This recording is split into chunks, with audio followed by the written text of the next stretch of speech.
là chỉ chân được Bên nhà có mông.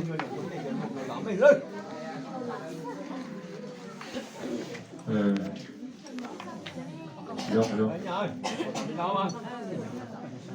Rồi. Ni tôi thôi ra mà chỉ muốn nhà mà chúng ta được không rồi nó tốt là gì cho nó còn phân chia này nó.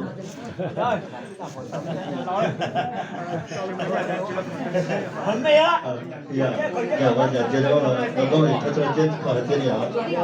Nhưng mà lo nhà mà chỉ là nó thôi.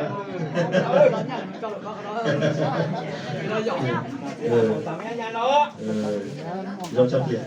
Dạ. Bên nhà. Mẹ có mù gió là mù hả mà. Mẹ có mù gió là mù luôn. Chỉ để cho tôi hàng. Để mà ra, anh chỉ cho tôi ra được không? Tôi được cái lâu đấy không?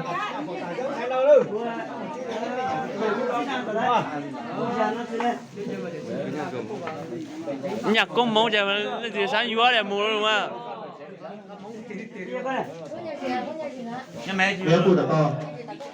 Hồi chỉ là chạy thế mà chạy đánh nhà có mông rồiอยู่แหละmua cái Chỉ đổi để chúng ta bán này. là y như tương giờ thế mà Bé cô đã to từ từ yêu từ lửa gió, chỉ lửa để một con thôi để cản để bị chỉ phải là chỉ có nhà bà con chỉ lửa nó chỉ phải đó. Nhà bà con chỉ lửa nó chỉ nó nhà là chỉ không phải là. Được chưa? Được chưa lửa đấy?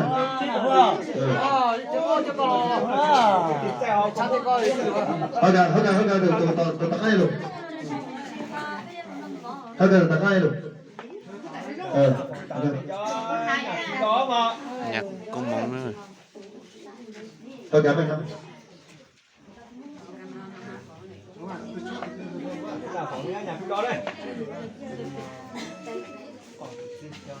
Thế vừa được không? Được chưa nữa? Chưa được đâu. Chưa hai đó. Chưa hai đó. Nhà có món chưa hai đó.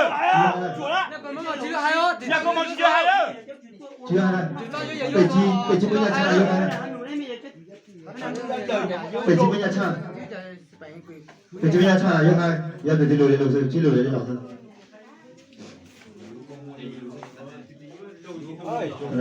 Đây rồi. Cho ra. Tao ra.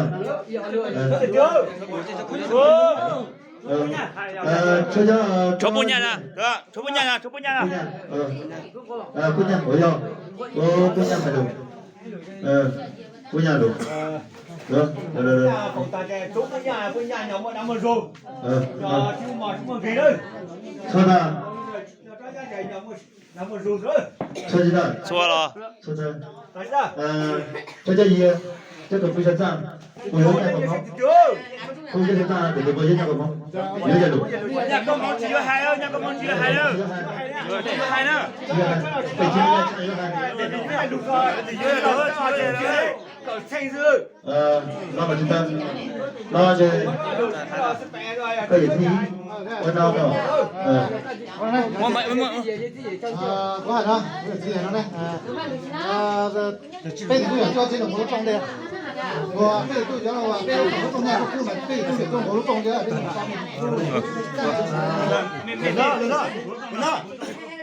Được rồi.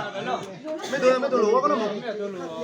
phải chưa cho phải chưa bây giờ tôi hiểu chưa mình hổ lúc trong đi hồ trong đó mà cái tôi trong không phải không xin cái của nó này Ôi. Đó mà. Mấy tôi lúa dày luôn đấy. Trong nhà trong cô đó. Mấy tôi lúa đấy. mấy bê cái tia Thế tôi ký lâu mà. Tôi bây giờ ký này. Bây giờ ký một băng gì cả.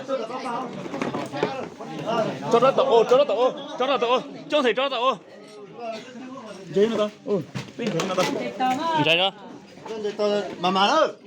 Tôi trông nó đó.